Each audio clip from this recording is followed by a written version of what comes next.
So today, Andy and I just wanted to have just kind of an informal discussion about one of the questions that we have been getting a lot, and just to kind of help explain to people practically what we mean when we say some of the things that we say with Pivotal. One of the things that people have heard us say multiple times is that we will do anything short of sin to reach people for Christ.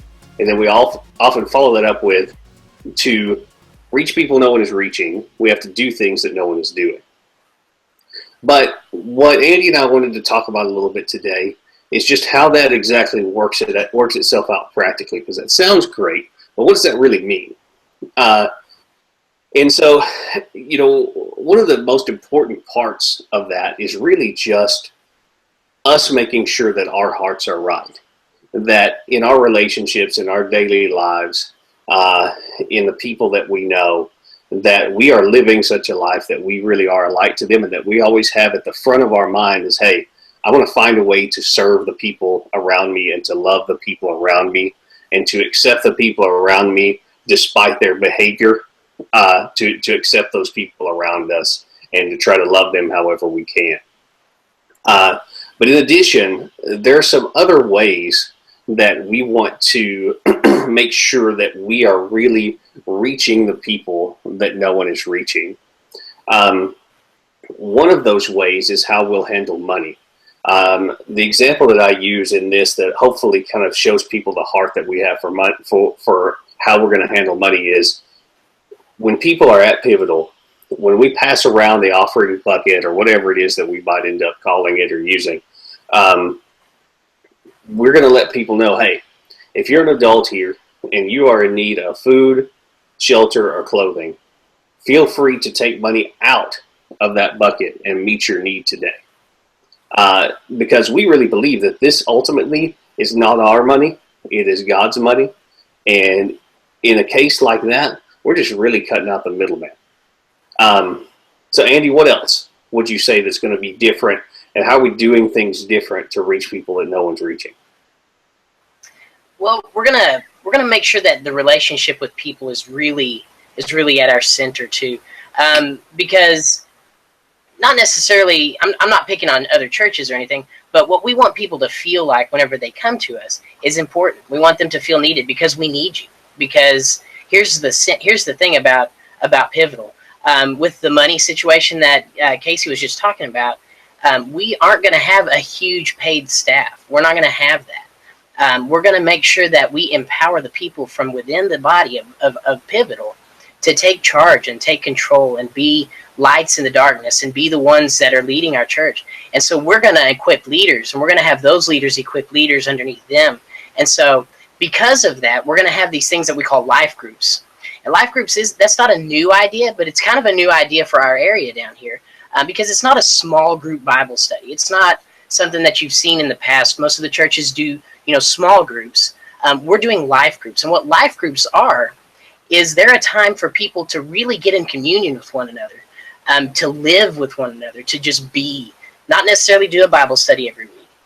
You can do that. If you want to do a Bible study, we encourage you to do that if the people there want to. But what we really encourage you to do more than anything is to develop and to lead and to invite more people and to make more life groups and to keep branching out like that.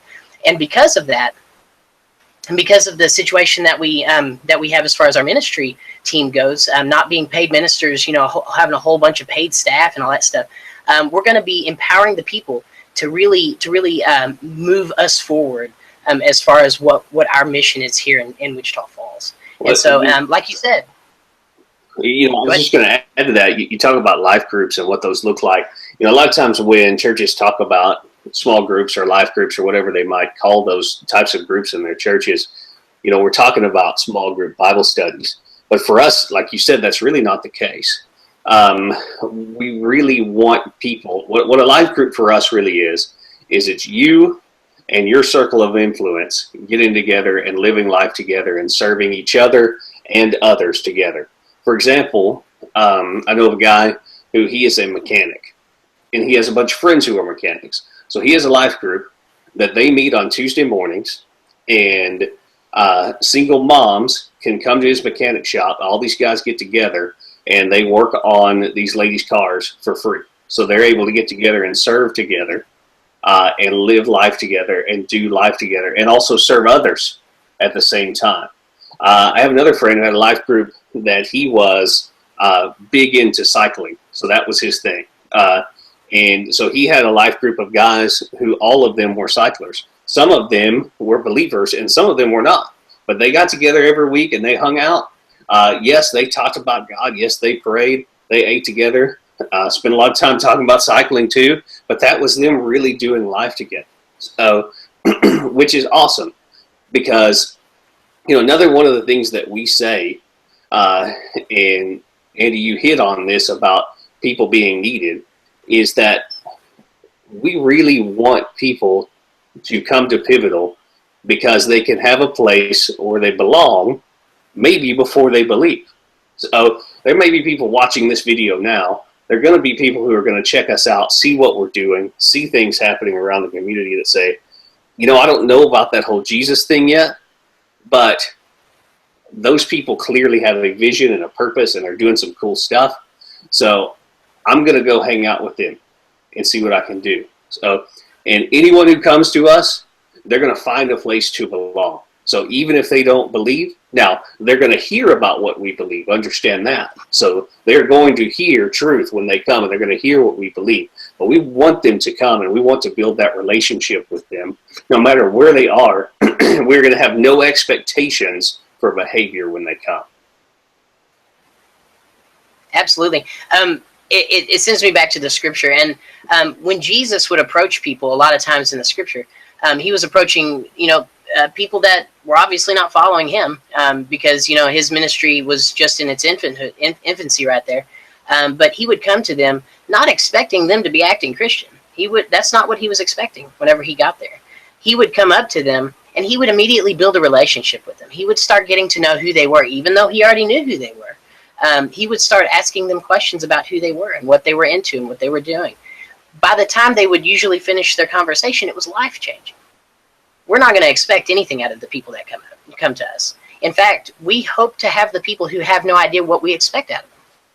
That way, whenever they get there, they can see that all we really want to do is love on them. Love on them and give them a place to be and to have a purpose. They're not going to feel judged by every person that is standing in the room. They're not going to feel like all of the eyes are on them. That's just not what we do. That's not how we are. A lot of us that have become Christian have a past. We understand how they feel. And so we're not going to expect anything out of the people that come in. We're just going to love on them when they get there. So yeah, absolutely. So for anybody watching this video today, if you have other questions for us, if you want to check us out, if you want to come find out more, the easiest way is to do one of two things. Either go to our website, it's Pivotal.Church, or you can check us out on Facebook. Just search Pivotal.Church and you will find us on Facebook. You see what we've got going on. We're already meeting. We're already growing. We're already doing cool things. And we're going to have a really big launch here soon. So come check us out if you can. We already have some life groups meeting too. Yes, we have one for sure every week. And so if you're watching this and you want to get in touch and see what that's all about, please get in touch with us. Facebook right now is the best way to let us know. Give us a message. Shoot us a message. We'll hook you up. We can get you starting living. So, yeah. Yes.